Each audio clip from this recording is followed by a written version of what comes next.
मंच पर उपस्थित आदरणीय डॉक्टर रमेश पांडे जी, आदरणीय प्रवीण कांत जी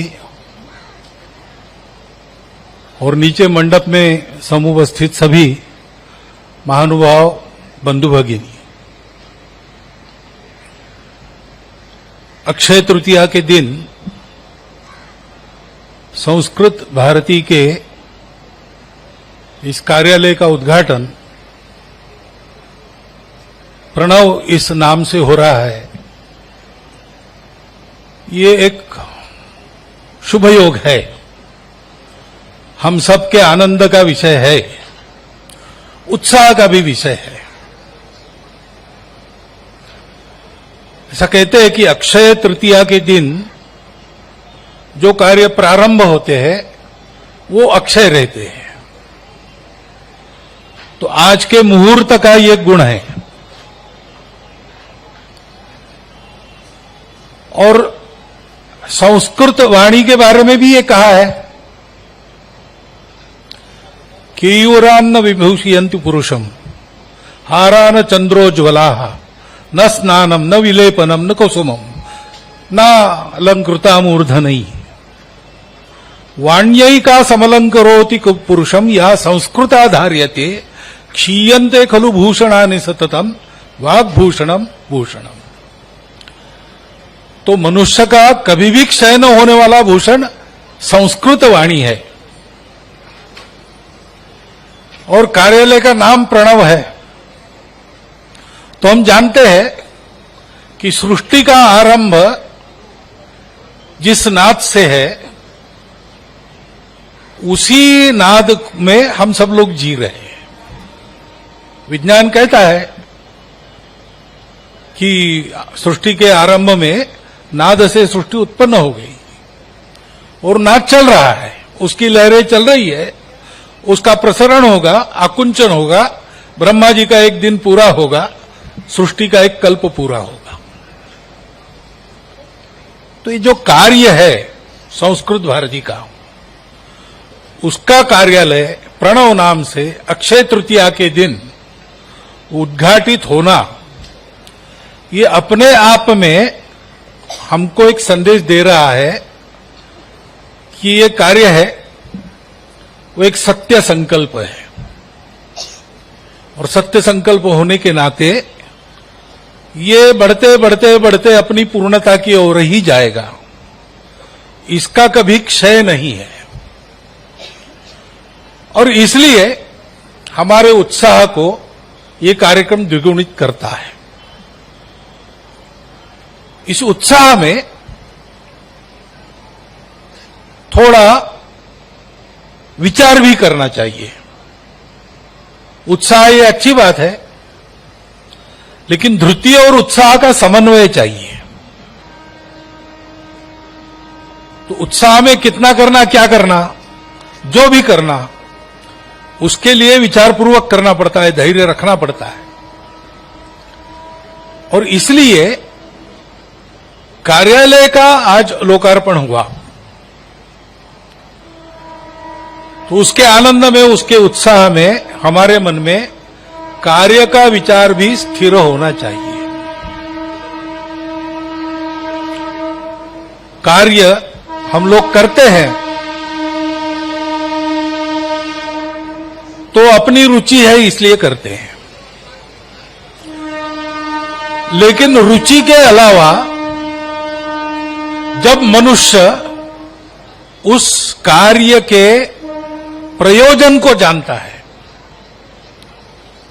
तो फिर कार्य करने में उसका पक्कापन सिद्ध होता है। क्योंकि रुचि भी मनुष्य की कभी ना कभी फीकी पड़ जाती है। एक ही काम सतत करना मनुष्य का स्वभाव ऐसे नहीं बना है। लेकिन जो महत्वपूर्ण कार्य है मनुष्य सतत करता है। रोज वही वही तरकारी हम लोग नहीं खा सकते, रोज वही वही भाषण हम लोग नहीं सुन सकते, रोज एक ही प्रकार का गाना गाना वो भी हम नहीं कर सकते। कोई कहता क्यों नहीं करते, तो पता रोज रोज क्या है, शाखा में हमारे स्वयंसेवक आते हैं, अनियमित हो जाते हैं। कई बार पूछते तो कहते रोज रोज वही वही है, तो बदलाव तो कुछ है नहीं, अब हमको सब मालूम है, क्यों आना।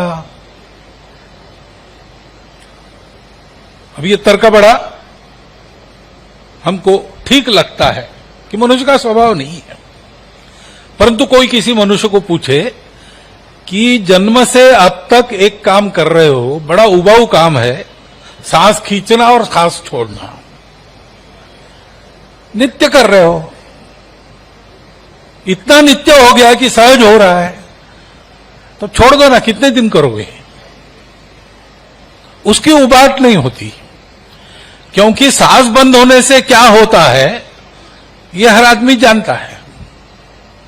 ऐसा कहते हैं कि एक महात्मा के पास और एक आदमी हट पकड़ के बैठा, मुझे भगवान दिखाइए, भगवान दिखाइए, कब दिखेगा बताइए।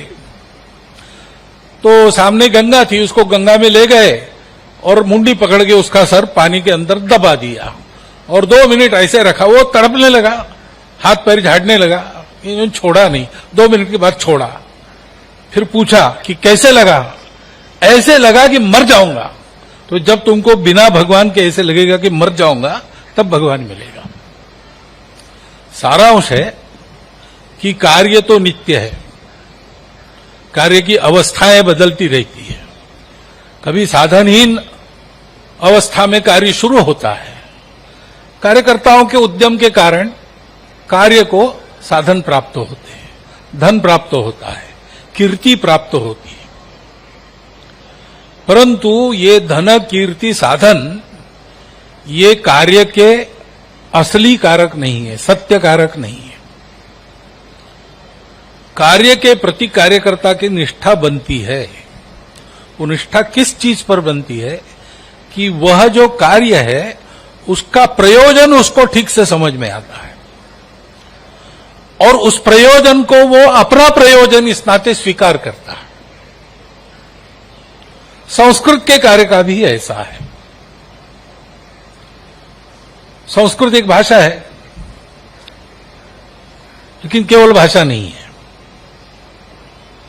भारतवर्ष में संस्कृत भारत का प्राण है, क्योंकि सबसे प्राचीन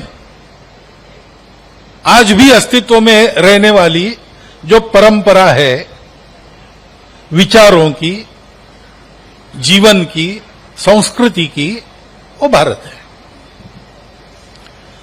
और उसका सारा ज्ञान निधि अगर समझना है, जानना है, और समझना ही पड़ेगा और जानना ही पड़ेगा, क्योंकि उसको आगे चलाते रखना है। भारत नाम का जो अस्तित्व है वो केवल भूगोल नहीं है, वो केवल एक पॉलिटिको इकोनॉमिक इकाई नहीं है। भारत एक परंपरा है जिसके आधार पर जीवन चलते रहता है। संपूर्ण सृष्टि के उसके जड़ चेतन घटकों सहित जीवन की धारणा करने वाली परंपरा ये भारत की परंपरा है। उसकी आवश्यकता दुनिया में निरंतर रहती है और उसकी पूर्ति करना भारतीय कहलाने वालों का काम है। अभी भी उनको भारतीय इस नाते संबोधन किया जाता है, भारतीय इस नाते उनका जीवन चल रहा है। इसका कारण है कि उनको ये कर्तव्य पूरा करना है। और इस कर्तव्य को पूरा करना है तो भारत को जानना पड़ेगा, भारत को मानना पड़ेगा, स्वयं को भारत बनाना पड़ेगा।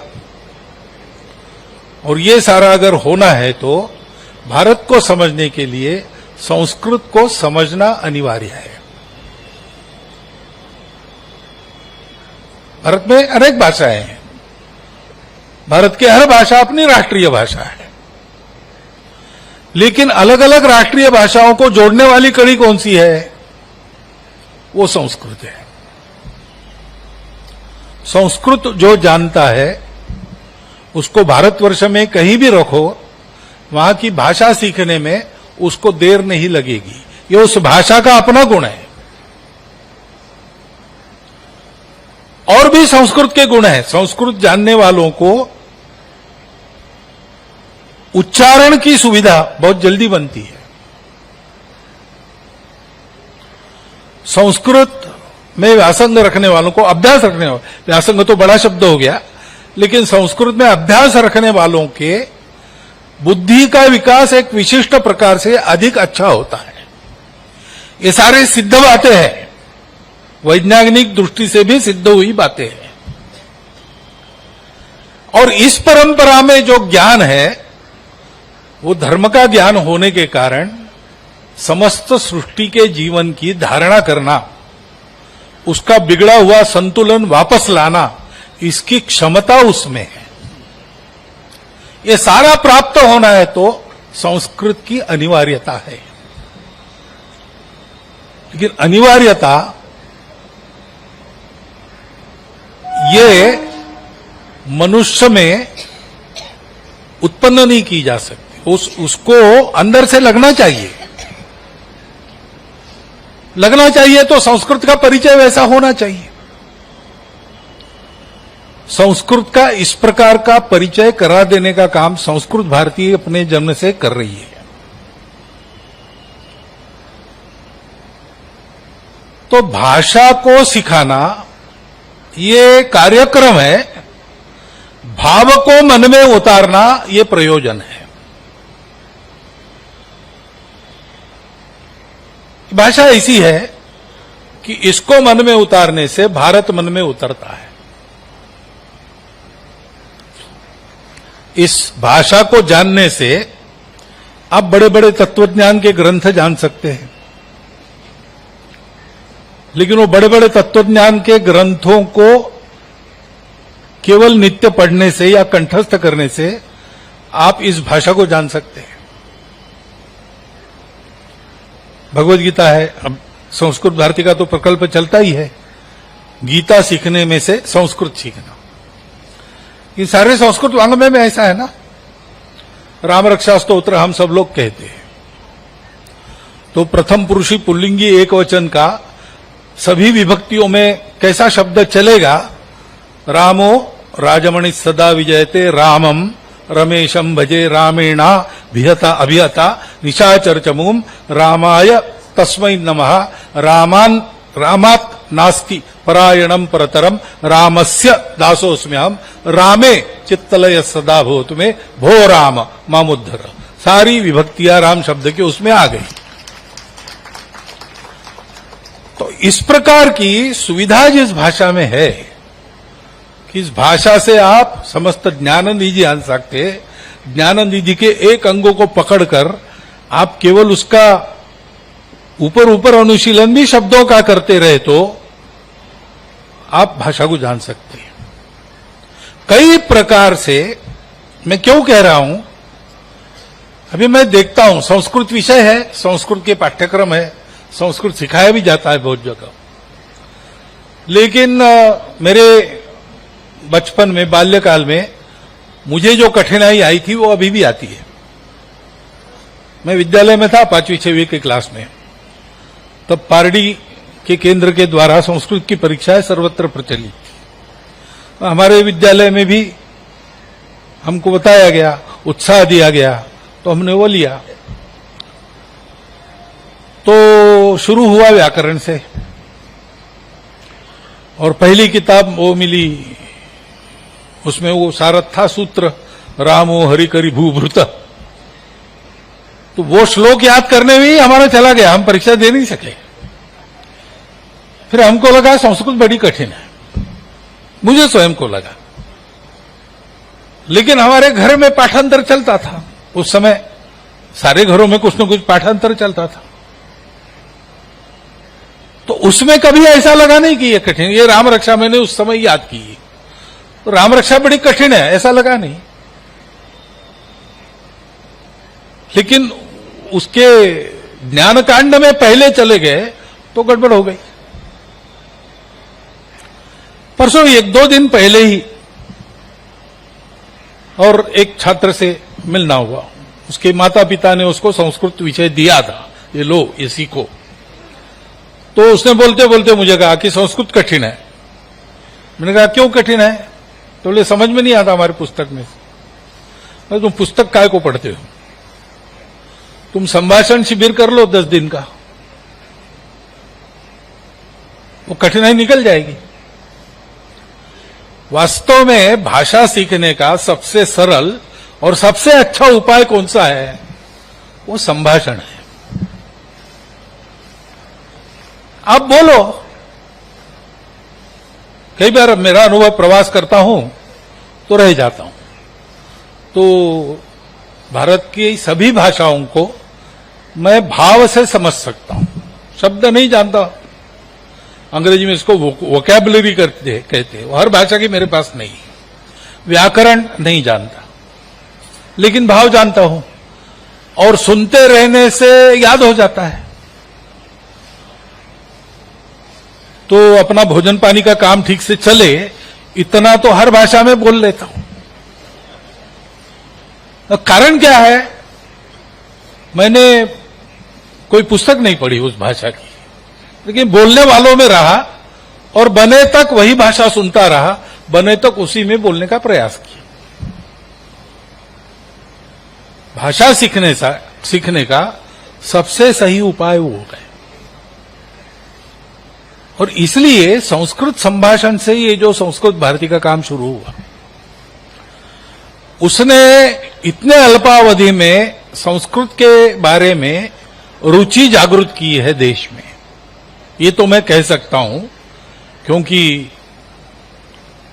अब अखिल भारत का प्रवास मैं लगभग 15 वर्षों से कर रहा हूं।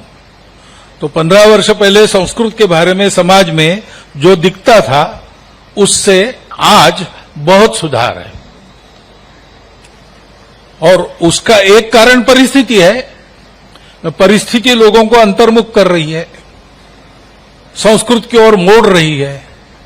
लेकिन वो मुड़ रहे हैं तो संस्कृत सीखना समझना, इसके लिए उनको रास्ते भी उपलब्ध करा देने वाली संस्कृत भारती कार्यरत है। ये दूसरा कारण है।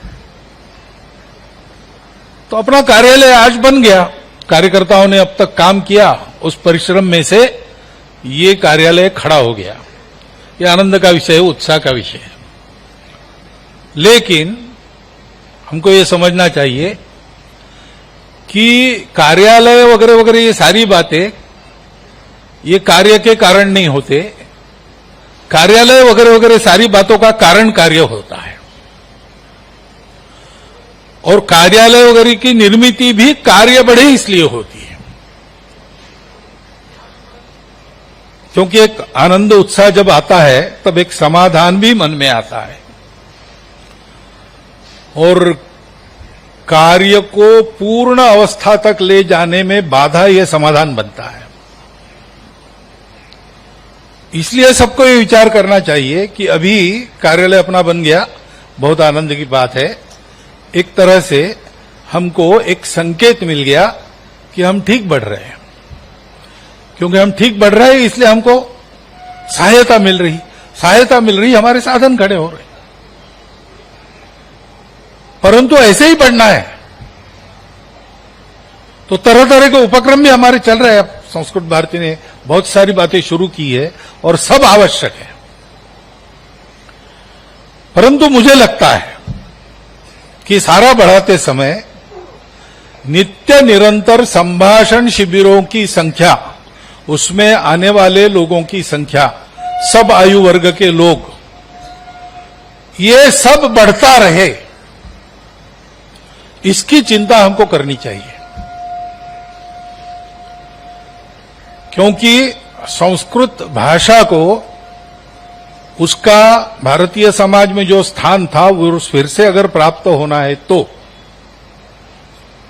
ये संस्कृत सबने समझना चाहिए।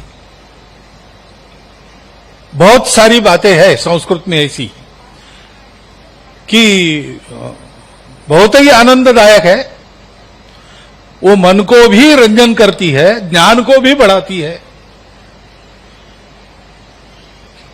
ये कितने ऐसे अनुलोम काव्य है, विलोम अनुलोम, तो एक तरफ से आप 30 श्लोकों का काव्य है, एक तरफ से गाएंगे यानी शुरू से आखिर तक तो रामायण है, वो उल्टा गाएंगे आखिर से शुरू तक तो महाभारत है। ऐसे कई प्रकार के मनोरंजक कृतियां सामान्य व्यक्ति आकर्षित होकर भाषा को सीखे, इस गुण की संस्कृत में बिल्कुल कमी नहीं है, लेकिन उसको समाज तक ले जाने वालों की कमी है। ऐसी बातें और नित्य का संभाषण ये लेकर जाना, ये काम बहुत अच्छी तरह बढ़ना चाहिए,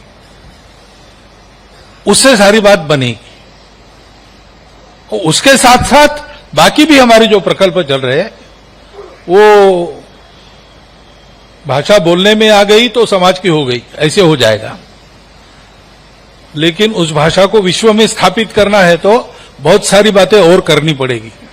उस दृष्टि भी संस्कृत भारती और बहुत सारी बातें कर रही, ग्रंथों का भाषांतर कर रही है, सिखाने की शास्त्रीय व्यवस्था कर रही है, अनेक बातें ऐसी कर रही है। वो भी सारी होनी आवश्यक है, परंतु वो होने के लिए पूर्ण अनुकूलता समाज में ये संभाषण चले, इसके लिए होनी चाहिए। उसके लिए अभ्यास आवश्यक रहता है। मैंने कोविद पत्राचार द्वारा उत्तीर्ण किया है, लेकिन मैं अभी यह साहस नहीं कर सकता कि मैं संस्कृत में भाषण करूं। 2-4 वाक्य जोड़ लेता हूं, चाहे तो संबोधन मैं कर सकता था, लेकिन नाटक करना मुझे पसंद नहीं है। क्षमता हो जाए मैं बोलूंगा, परंतु क्यों नहीं, कोविड परीक्षा देने के बाद भी नित्य संभाषण का अभ्यास चाहिए। वो अभ्यास चले, ये कैसे हो और व्यापक हो, सब जगह हो। संस्कृत भाषा का अपना सामर्थ्य है। थोड़ा सा एक थोड़ी प्रस्तावना अगर व्यक्ति को प्राप्त हो गई संस्कृत के बारे में, तो अपने आप वो और अंदर जाएगा, उसके लिए प्रयास करने की आवश्यकता नहीं। परंतु नित्य संभाषण के द्वारा संस्कृत भाषा की ये जो आकर्षकता है, बुद्धि को, मन को आवाहन करने वाला जो सामर्थ्य है, उसका परिचय सारे समाज को देने का काम ये चलना चाहिए। कार्यालय का उपयोग उसके लिए होगा। यहां आने वाला प्रत्येक व्यक्ति, जैसे मैंने कहा कि भाषा बोलने वालों में रहने से भाषा आती है, वैसे संस्कृत भारती के कार्यालय में रोज 1 घंटा 2 घंटा जाने वालों का संस्कृत संभाषण का सामर्थ्य बनना चाहिए। ऐसा वातावरण इस कार्यालय में होना चाहिए, उससे होगा। तो कार्यालय में कार्य का परिचय कराने वाला वातावरण रखना, कार्यालय ऐसा हो कि वहां से सब लोग जुड़े। संस्कृत भाषा जोड़ने वाली है, वो भाषा जननी है, वैसे वो संधि भाषा भी है। सारे भारत की भाषाओं को जोड़ने वाली कड़ी संस्कृत है। हर भाषा में 30 या 40% कम से कम शब्द संस्कृत या तद्भव शब्द है। और इसलिए भारत की कोई भाषा बोलने वाला अगर धीरे धीरे बोले, कम गति में बोले और हम ध्यान से सुने तो भाव अपने आप समझ में आता है, क्योंकि उसमें 30% शब्द हमारे परिचित है। और क्यों परिचित है? क्योंकि वो संस्कृत अथवा तद्भव शब्द है। उच्चारण में थोड़ा फर्क पड़ता है, उतना समझ में आता है सुनने से। और इसलिए इस भाषा का प्रचार प्रसार ठीक से होना, उसके लिए योग्य साधन ये कार्यालय बनाना है। कार्यालय का भवन तो बन गया, लेकिन कार्यालय का वातावरण बनाना है। भवन तो बन ही जाते, लेकिन भवन में वातावरण ये मनुष्यों को बनाना पड़ता है, कार्यकर्ताओं को बनाना पड़ता है। तो हमारे यहां लोग खींचे चले आए, और जो आए वो आते रहे, और आते आते संस्कृत सीख जाए। ऐसा अपना कार्यालय बनाए रखने का दायित्व आज के आनंद में, आज के उत्साह में हम सब कार्यकर्ताओं ने ध्यान में रखना चाहिए।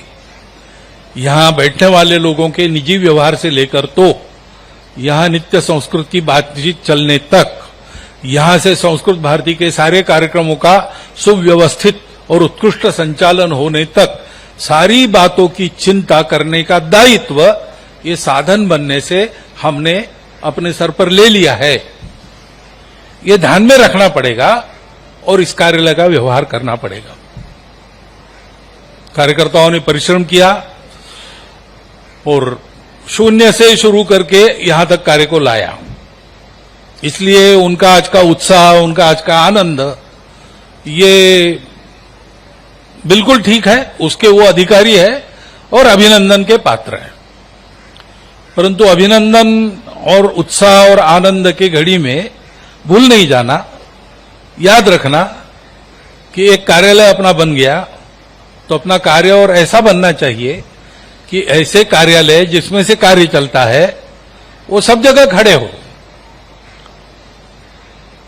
इतना कार्य प्रगति पर जाए कि संस्कृत भाषा में बोलचाल भारत का हर व्यक्ति कर सके। अपने 10% कहा वो तो ठीक है, लेकिन 10% से वातावरण ऐसा बनना चाहिए कि 10% के 100% हो जाने चाहिए। संस्कृत भाषा किसी भाषा को मिटाकर अपने को स्थापन नहीं करती, ये उसका गुण है। संस्कृत भाषा भारत में चल रही है, कभी प्रवाह क्षीण था, कभी प्रवाह प्रबल था। संस्कृत भाषा आज भी चलती है। संस्कृत में बोलने वाले कुटुंब है, गांव भी है, परंतु संस्कृत भाषा चल रही है, इसलिए बाकी भारतीय भाषाओं का विकास नहीं हुआ, ऐसा कभी हुआ नहीं और ऐसा कभी होगा नहीं। जैसे अंग्रेजी का प्रचलन बढ़ने से हमारे घर के बच्चे मातृभाषा में गिनती करना भूल गए। और शाखा में खेल खेलते समय हिंदी घरों के लड़के आ रहे हैं, हम 1 2 3 4 कहते हो, समझ में नहीं आता, 1 2 3 4 कहना पड़ता है। क्यों? अंग्रेजी का प्रचलन बढ़ा। ऐसा नहीं होगा। संस्कृत का प्रचलन बढ़ा तो भारत की बाकी सभी भाषाएं समृद्ध होगी और विशिष्ट होगी, क्योंकि भावधारा एक ही है। भाषा भाववाहिनी है। संस्कृत केवल भाषा नहीं लेकर आता है, संस्कृत संस्कार लेकर आता है, भावना लेकर आता है।